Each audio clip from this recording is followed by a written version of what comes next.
Olá pessoal, eu sou Calixto Assel, coordenador do Instituto de Renascimento de São Paulo, e hoje a gente vai conversar sobre mais uma dessas coisas que é muito falada no meio de meditação e também no meio terapêutico, que é desidentificação. Muita gente já ouviu falar, você precisa se desidentificar disso, você precisa se desidentificar daquilo, todo o seu problema é que você está identificado com isso ou com aquilo. E essa fala nem sempre é clara para quem escuta, tanto no meio meditativo quanto no meio terapêutico. E é importante, sem dúvida nenhuma, a gente aprender o que é desidentificação e aprender a praticar desidentificação e a se desidentificar de uma série de coisas, mas a gente precisa saber o que isso significa e também como fazer isso, porque alguns métodos são possíveis e outros não. É como pedir para as pessoas fazerem alguma coisa impossível, não dá certo, não funciona. Bom, para começar, eu gostaria que a gente conversasse um pouco, então, sobre identificação, que é, na verdade, o oposto da desidentificação. Então, identificação é quando a gente acredita que a gente é alguma coisa que a gente não é. Ou seja, identificação tem a ver com identidade, com aquilo que eu acredito sobre mim mesmo. E, obviamente, se eu acredito sobre mim mesmo alguma coisa que não é verdade, de alguma maneira isso vai levar a alguma confusão, a alguma dificuldade. A gente experimenta o que é identificação com a gente e a gente também vê isso nas pessoas, né? Quantas vezes a gente já olhou para alguém e sentiu ou disse para uma outra pessoa: nossa, você vê como ele está preso nessa ideia, como ele está identificado com isso, como ele ou ela acha que é isso, né? Que o mundo é assim, que as coisas são assim, que ele é assim, dessa maneira. E para quem está de fora pode ser muito óbvio, mas para quem está dentro, às vezes é difícil de enxergar. E essa pessoa, então, a gente diz, está identificada, num certo sentido, está cega com alguma coisa que ela está experimentando, que naquele contexto, naquele momento, é limitante, ou sem sentido, ou muito inútil, né? Podendo, claro, muitas vezes atrapalhar. Bom, a gente experimenta isso, talvez seja o jeito mais fácil de olhar para isso. Por exemplo, quando a gente enxerga povos que lutam porque tem aquela identidade de, por exemplo, essa terra é minha. Só que tem um outro povo que diz a mesma coisa e acredita na mesma coisa, essa terra é minha. E tentam às vezes provar que está aqui, Deus disse que é minha, então é minha e eu tenho que lutar por isso, porque eu sou dessa ou daquela religião, dessa ou daquela raça. Mas o outro povo também diz a mesma coisa. E essa identificação é tão grande que eles chegam ao ponto de se matar, ou seja, nem a vida é um valor mais importante do que a identificação nessa hora. Eles realmente acreditam que são isso e aí se matam por isso. A gente vê isso acontecer então na nacionalidade. Eu já ouvi gente aqui no Brasil se sentir muito inferior em relação aos americanos, mas se sentir, por exemplo, superior em relação aos bolivianos. Os povos são os povos, as pessoas são apenas diferentes umas das outras. Eu posso ter um ponto de vista meu, pessoal, que ninguém de fato é superior a ninguém, do ponto de vista humano não é. Então por que isso de eu sou mais do que um, eu sou menos do que outro? Ambas as visões estão erradas e estão equivocadas, né? A gente vê isso também com classe social. Uma pessoa se sente mais do que a outra, eu sou importante porque eu sou de outra classe social, ou uma classe cultural, eu tenho mais cultura, eu entendo mais, eu tenho conhecimento, eu estudei mais, portanto eu sou mais do que a outra pessoa. Ou ao contrário, eu não tenho isso, então eu sou menos do que a outra pessoa. A gente vê isso também em profissões, a gente vê isso em cargos. Então eu me sinto muito importante porque eu sou fulano de tal, dono de tal coisa, responsável por tal seção, chefe disso ou chefe daquilo. E isso é apenas uma identificação. Agora, a gente escuta muito falar de identificação apenas em termos negativos. Mas a gente não pode se esquecer que a identificação, ou seja, acreditar-se ser alguma coisa, ela é importante em muitos momentos. Desde algumas coisas muito simples, por exemplo, quando você está assistindo um filme, não tem graça nenhuma assistir um filme sem se identificar. E o que é se identificar nesse caso? É acreditar naquela história a ponto de repente, você sentir que você é parte dela, que você está dentro daquele filme, que você vive aquele filme como se fosse real, como se fosse verdade. Isso é, você está ali identificado, acreditando em tudo, sofrendo tudo o que está acontecendo naquele filme. De repente vem um intervalo, ou alguém chega, ou alguém chama, e você acorda, entre aspas, e se dá conta de que é só um filme. Mas até então, você não achava que era só um filme, você estava realmente vivendo aquilo intensamente, profundamente. E para assistir um filme, é mais interessante a gente, de fato, estar identificado. Assim como ler um livro. Quando você lê um livro e está identificado e está dentro da história, você parte dela, você acredita naquilo. Tá? Quando você não acredita nisso, quando de alguma maneira o livro não te pega, ou você está muito distraído com outras coisas, aí é chato, os parágrafos não avançam, a coisa toda vai muito devagar. Né? Também é importante você se identificar, por exemplo, quando você precisa desempenhar uma determinada função. Né? Então, você chega num lugar em que você precisa coordenar alguma coisa, por exemplo. Precisa ficar claro naquele momento que você é o coordenador. Naquele momento, não sempre, mas naquele momento sim. Numa outra hora, por exemplo, você pode ser um ator. Tá? Um ator bom é aquele que acredita tanto naquilo que está vivendo, que ele é aquilo. E quando a gente olha isso, a gente cai dentro daquele filme, daquele sonho, daquela fantasia. A gente acredita naquilo. Por quê? Porque ele acredita naquilo. Então, essa identificação é muito importante nesse caso. Ele está desempenhando uma função. É claro que a gente também conhece atores que conseguem se identificar com um determinado tipo de papel ou com um personagem e não conseguem com outros. Então ele só faz aquele tipo de filme, ele só consegue fazer aquele tipo de filme. E outros que são tão incríveis que fazem qualquer coisa e são capazes de acreditar em qualquer coisa e de te fazer acreditar também, de nos fazer acreditar também em qualquer coisa, ou seja, naquilo que eles estão vivendo. Né? Talvez a gente possa entender essa identificação, como ela vai acontecendo. É parecido sim com como a gente, por exemplo, começa a assistir um filme. Então imagina que você chega numa sala e tem algumas pessoas assistindo um filme, alguma coisa na televisão, por exemplo. Assim que você chega, você está desidentificado da história do filme. Você nem conhece aquilo, na verdade, você não estava ali até há pouco. Agora você chegou. E quando você chega, você olha para aquilo, você também não sente grande coisa. Você pergunta para quem está do lado o que está acontecendo e a pessoa te conta um pouco o filme e aos poucos você vai se envolvendo com aquilo.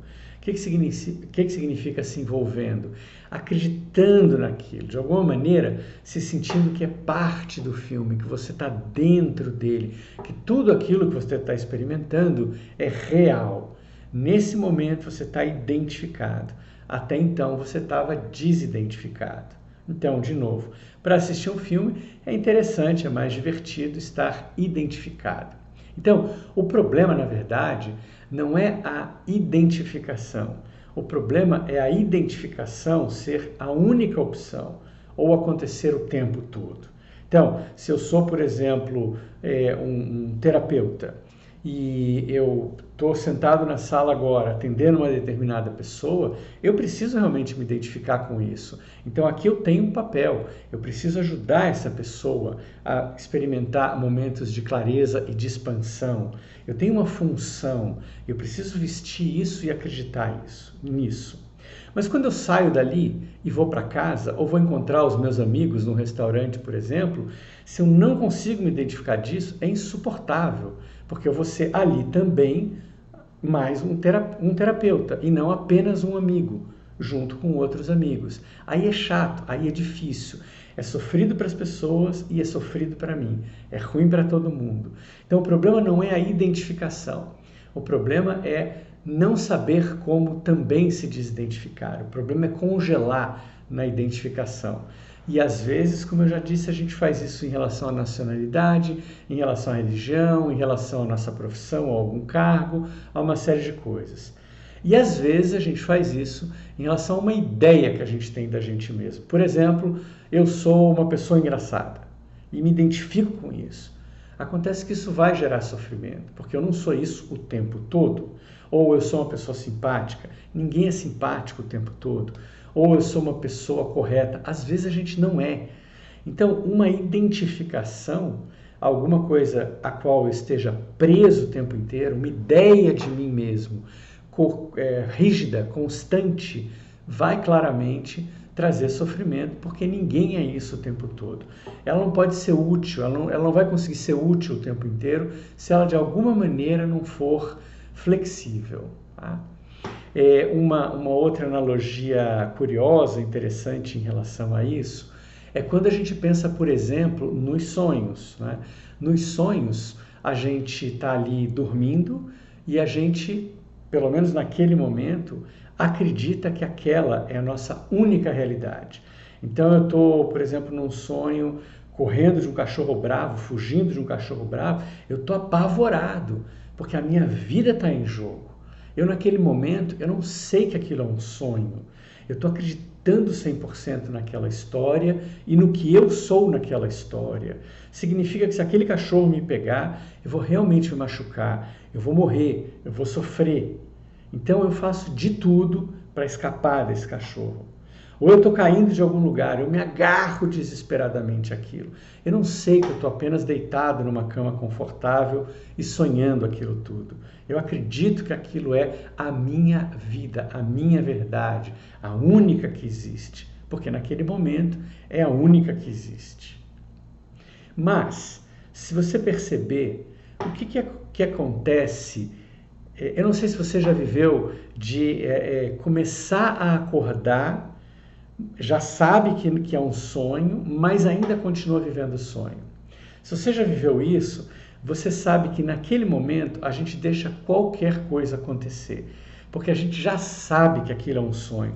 Então, se o cachorro me pegar, tudo bem. Se eu cair num precipício, tudo bem, porque eu sei que aquilo ali é um sonho. Diferentemente de antes, quando eu acreditava que aquilo era, de fato, a minha vida. Então, se eu consigo me desidentificar, eu consigo viver aquilo e deixar aquilo acontecer. E não tem problema nenhum, eu até desfruto, na verdade, daquilo. Mas o que é que aconteceu de instantes atrás, onde eu estava acreditando 100% que aquilo era a minha vida, para agora em que eu já sei que é um sonho, ou eventualmente já até acordei e nada daquilo mais existe? O que aconteceu é que, de alguma maneira, a gente começou a achar estranho aquilo tudo. A gente começou a duvidar do sonho. A gente começou a questionar se aquilo é de fato real ou não. Não necessariamente com um pensamento do tipo, isso é real, mas às vezes é só uma sensação de estranheza. Isso é sim um questionamento. Então, quando a gente fez isso, a gente começou a duvidar, a gente foi aos poucos acordando. E é curioso que os mestres, por exemplo, digam para a gente que a gente precisa acordar do sonho que a gente vive. A gente precisa acordar de ser isso que a gente acha que a gente é. Uma parte muito pequena de um todo muito grande. Então eles falam coisas muito bonitas, como a gente é o todo, a gente é um grande oceano e o ego é apenas uma gota, mas isso não é a nossa experiência diária. O que a gente acredita é que a gente é sim esse espaço pequeno, apertado. Mas eles dizem que não. Então, eles têm também um método para isso, que é a meditação. E como a gente faz isso? Acordando. Tanto que os iluminados são chamados de os acordados também, não é? The awakened ones. Então, ele é acordado, ele é iluminado. Ele se deu conta. Ele, de alguma maneira, despertou do quê? Daquele sonho, daquilo que ele achava ser. Então, o mesmo mecanismo do sono, a gente acaba utilizando também na meditação, que é a forma que a gente tem, agora sim, de praticar desidentificação. Vê, eu não estou falando da gente se tornar desidentificado para sempre em tudo. É necessário, mais uma vez, que nas nossas funções, no nosso dia a dia, no nosso papel social, a gente se identifique aqui e ali. E às vezes por diversão, como por exemplo para ver um filme. O problema, então, não é a identificação, é ela ser a única possibilidade. É a gente não experimentar momentos de desidentificação, reconhecendo, sabendo, voltando a se dar conta daquilo que a gente é de fato, ou daquilo tudo que a gente não é, todas as coisas com as quais a gente estava identificado. Então, como fazer isso? Bom, a gente precisa começar simples, e aqui a gente volta para o nosso mesmo ponto de sempre, que é uma prática diária. A gente precisa ter os nossos minutos de meditação. Se não dá para fazer todos os dias, porque isso é difícil para você, que seja 1 ou 2 vezes por semana, talvez por 5 ou 10 minutos, não precisa ser muito. Não é uma questão de intensidade ou de forçar, isso não é nenhuma maratona, isso é alguma coisa que aos poucos a gente vai delicadamente construindo aqui dentro, para que a gente possa aos poucos se dar conta do que é desidentificação e aí sim começar a praticar. Então, a minha sugestão é sempre que a gente comece pelo mais simples, pelo óbvio. Por exemplo, que a gente possa fechar os olhos diariamente e praticar um pouco de observação dos sons, ou seja, eu me dou conta da audição acontecendo sem interferir com ela. Sem interferir com ela, e aqui nesse caso específico, percebendo também que eu não sou os sons. Os meus ouvidos são portas sempre abertas, eles percebem os sons, mas eu não sou os sons acontecem. Então é claro isso porque a gente já reconhece os sons como alguma coisa externa, como alguma coisa que não faz parte da gente. Então é fácil começar assim. Depois eu posso ir um passo adiante, depois de algumas práticas assim, e ir para me dar conta de que também a audição eu não sou. Vê, a audição acontece, mesmo quando eu estou dormindo distraído. Então eu estou aqui, eu percebo os sons, eu percebo a audição e me dou conta de que eu sou eu e ela é ela. Ou seja, eu me desidentifico dela. É alguma coisa simples. E a gente não precisa ter pressa de progredir. É importante que a gente vá devagar, desfrutando do caminho. Isso não é nenhuma correria para chegar a algum lugar. Uma prática madura é quando a gente já não está mais interessado em alcançar nada, em modificar nada, em chegar a lugar nenhum. A gente apenas pratica. Mas no começo, a gente precisa de umas iscas, ou seja, de alguns atrativos para que a gente vá nessa direção. E o que eu posso dizer é que a gente realmente se sente muito bem e muito feliz e muito em paz quando a gente começa a desenvolver uma prática de meditação. A gente vai sentindo a nossa percepção se expandindo, a nossa consciência se expandindo, o nosso bom humor se expandindo. Tudo isso faz parte da nossa prática diária. Tudo isso é um ganho da nossa prática diária, né? Depois de algum tempo praticando, se dá conta de que você não é a audição, e isso só já é uma prática excelente, você pode partir para alguma coisa que é um pouco mais próximo daquilo que a gente acredita que a gente é. Então, por exemplo, a respiração. Eu posso sentir a respiração e também me dar conta de que eu não sou isso com o tempo. Como assim eu não sou isso? Porque mesmo quando eu não faço nada, ela acontece. Ela é independente de mim. Eu não estou fazendo e ela está acontecendo. Ela acontece mesmo quando eu estou dormindo ou distraído. E aí, mais para frente um pouco, a gente pode então passar para perceber o corpo. Primeiro determinadas sensações específicas e depois o corpo como um todo.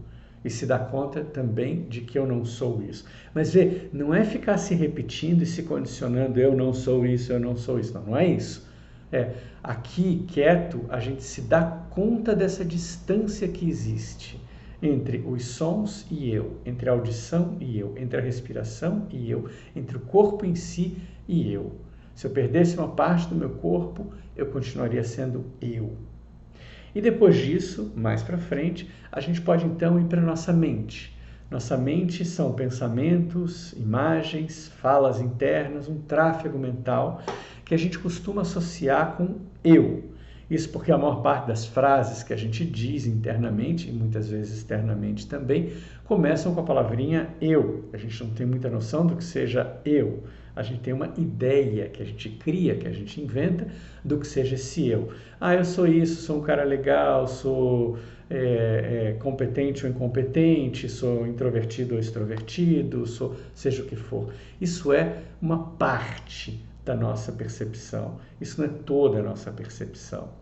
Mas, enfim, a gente vê esse tráfego passando e a gente aos poucos vai se dando conta de que ele está sempre aí, mesmo quando eu não faço nada, mesmo quando eu não interfiro. Aos poucos ele se cala, ou às vezes não se cala, mas eu vou me dando conta de que cada vez menos eu faço, cada vez mais eu menos faço alguma coisa. Ficou confuso isso, mas deu para entender. Cada vez eu faço menos. E ainda assim tudo isso continua acontecendo.